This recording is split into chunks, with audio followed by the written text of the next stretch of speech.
¿Qué tal? Hoy vamos a hablar sobre el ciclo celular.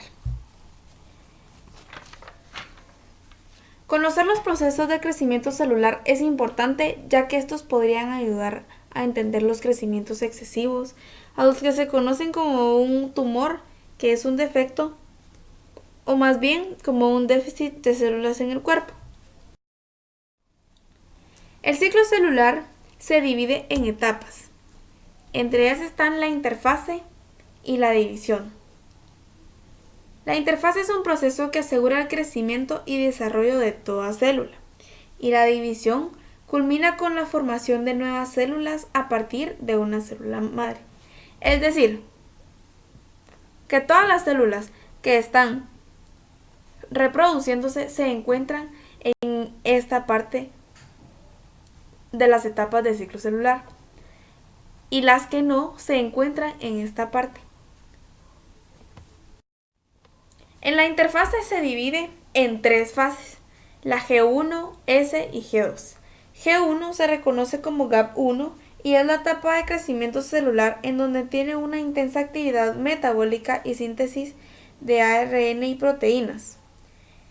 En este sitio es donde se hace la traducción y la transcripción, la formación de nuevos organelos, y puede durar distinto tiempo dependiendo de la célula, debido a que, como se puede observar en esta imagen, es la etapa más larga.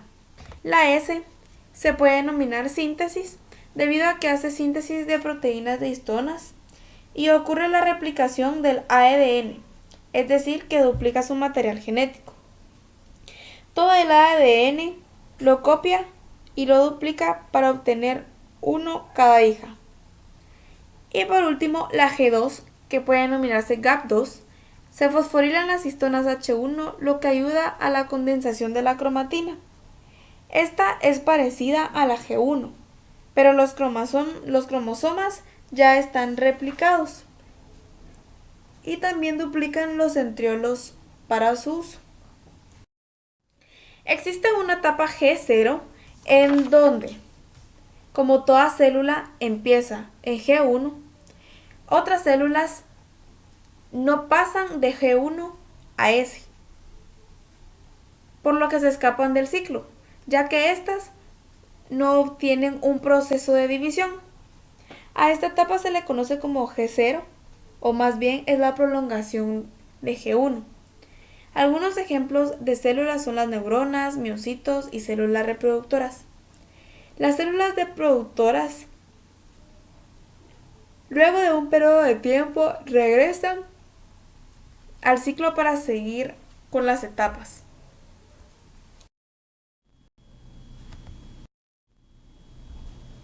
Ok, en esta imagen lo reconoceremos mejor. Aquí va la cadena de 5 a 3, por lo que únicamente se conoce un cebador.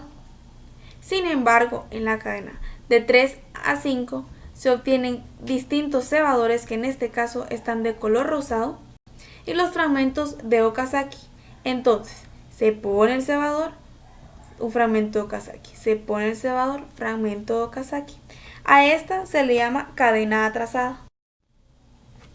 Bueno, en la división celular también se pueden encontrar la segunda etapa, que es la división celular o etapa M, que se distingue entre la cariocinesis o mitosis, que es la división del núcleo en dos partes iguales, en donde se divide en profase, metafase, anafase y telofase, y la citocinesis, que se reconoce como la división de la célula o la división del citoplasma. Como toda célula comienza en la G1. Al terminar la G1 pasa a la fase S.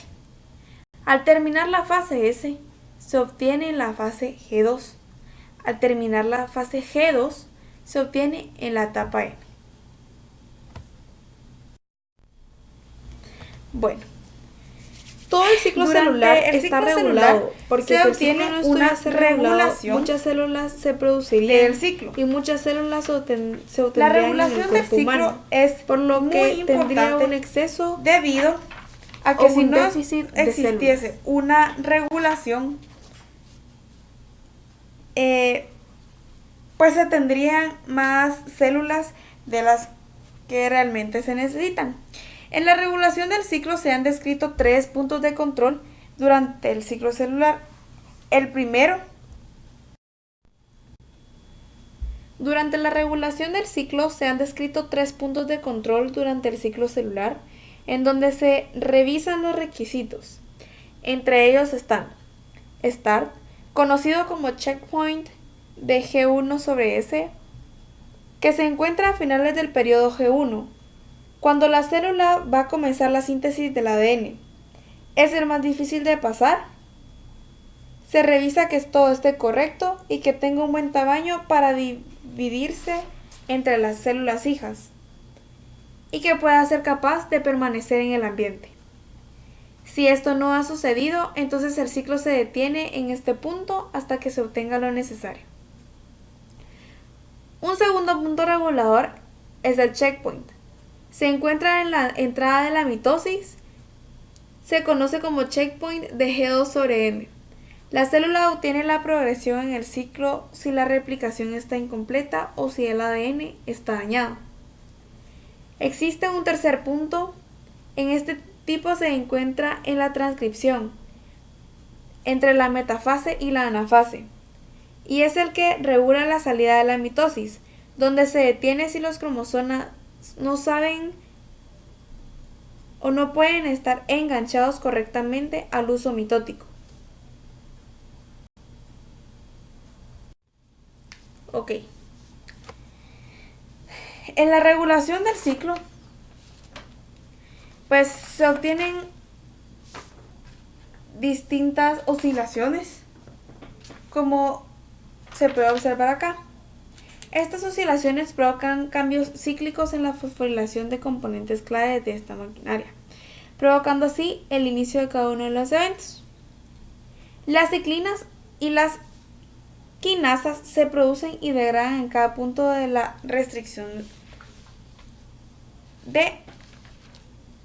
en cada punto de regulación. Es decir, que en todos estos pasos reguladores están regulados por enzimas reguladoras que son conocidas como enzimas quinasas ciclinodependientes, conocidas como CDKS, en donde las ciclinas se sintetizan y degradan en cada punto de control, activando y desactivando a las quinasas. La actividad de la CDKS aumenta y disminuye a medida que la célula avanza a través del ciclo, por lo que la célula crece y cuando llega al final de G1 hay un punto de control donde se encuentra una quinasa y para fosforilarse se necesita una ciclina, y una vez activada la quinasa comienza la replicación de ADN y las quinasas se desaparecen. Entonces, aquí en la G1 podemos obtener y podemos observar que hay una quinasa esperando a una ciclina. Al final de la G2 existe un punto de control donde se encuentra la quinasa y para fosforilarse se necesita una ciclina, pero en este caso esta ciclina se denomina ciclina mitótica. Una vez activada comienza la mitosis y las ciclinas desaparecen.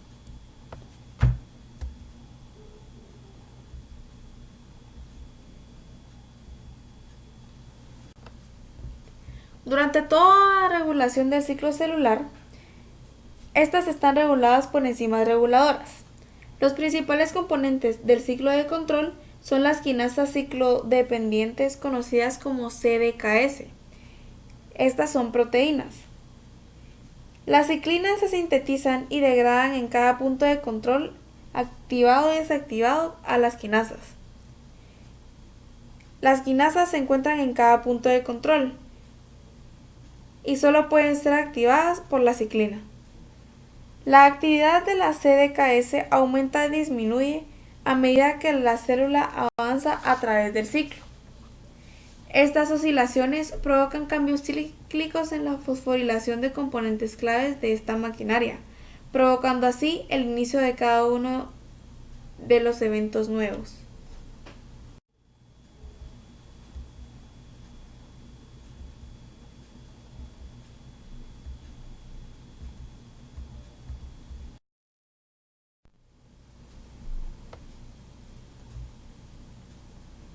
Las ciclinas y las quinasas se producen y degradan en cada punto de restricción-regulación. La célula crece y cuando llega al final de la etapa G1, hay un punto de control donde se encuentra una quinasa y para fosforilarse se necesita ciclina. Una vez activada la ciclina, comienza la replicación de ADN y puede pasar a la etapa S.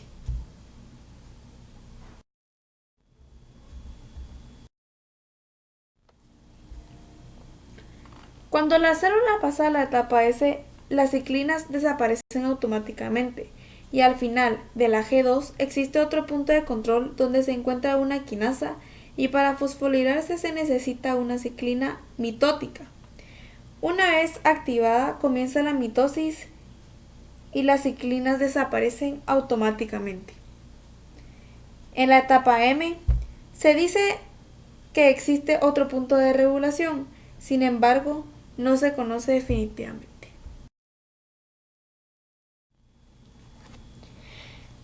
Durante el ciclo celular también existen inhibidores del ciclo, que sirven para que la célula no se divida mucho y para que no se descontrolen los ciclos.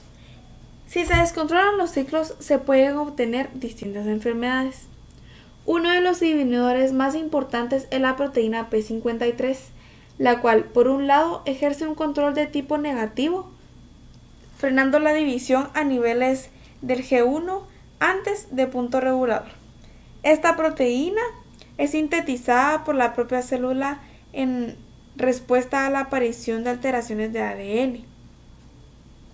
Si el ADN replicado tiene un daño peligroso para las células hijas, la proteína P53 se encarga de la muerte celular o apoptosis, que es la muerte celular programada.